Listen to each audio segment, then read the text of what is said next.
Hello, this is Adrienne Linton speaking. This is my how-to video regarding watercolor brush techniques. This video is for all ages. I hope you enjoy and learn something new. To begin, you will gather some materials. The materials needed include a watercolor paintbrush, a palette to place your water and watercolor paints, a glass of water or cup, just adjusting the camera, some Morton kosher salt, your watercolor paints, and a resistant. There's frisket and an oil crayon, or you can even use a candle, paper towels, and some tape. You will also need watercolor paper, which is important because if you use regular paper, it tends to crinkle up. To begin, you're going to grab your watercolor paper and you're going to make 8 boxes sectioned off with the tape to start.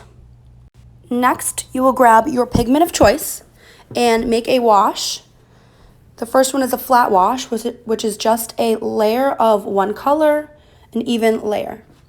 The second one is going to be called wet on wet. You're going to apply pigment to the top, and then you're going to alternate colors of your choice and kind of layer them on top of each other, and as they dry, they kind of bleed together. This is called a wet on wet. Our next one, you're going to need some more pigment, and you're going to get the kosher salt and sprinkle it on the paper. I'm applying a little bit darker of a color so that way when the salt settles, you will see how it dries and collects the pigment in those salted spots. Our next one, we're going to get the frisket, which is a resistant, and I'm just going to squiggle it on for the purpose of this video to show you that when you paint over that after it dries, you can peel that off and it will have white space behind. Now the next one I just did was oil pastel, and that's also a resistant to the watercolor and water. As you can see, right where I drew the lines, the watercolor paint has been totally resisted. The next technique is you're going to get your brush as dry as you can, and this is called dry brushing. My paintbrush, as you can see, I just dipped it in the water, which you kind of want it all the way dry, but I was just trying to clean the brush. And it gives it a nice textured quality on the paper if you're doing plants, grass, trees, or any textures. Now this next one is called a graded wash, and what you're going to do is you're going to apply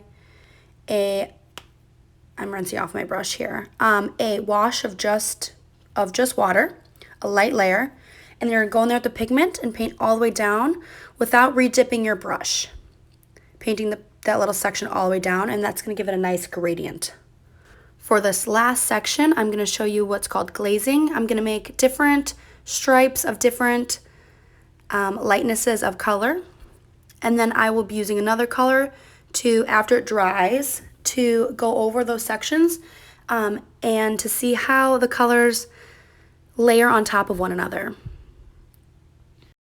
Lastly, now that our frisket has dried, I'm going to go back up in the top right corner and just go over that frisket with a dabbing technique motion to go over and surround the frisket squiggle lines that I made.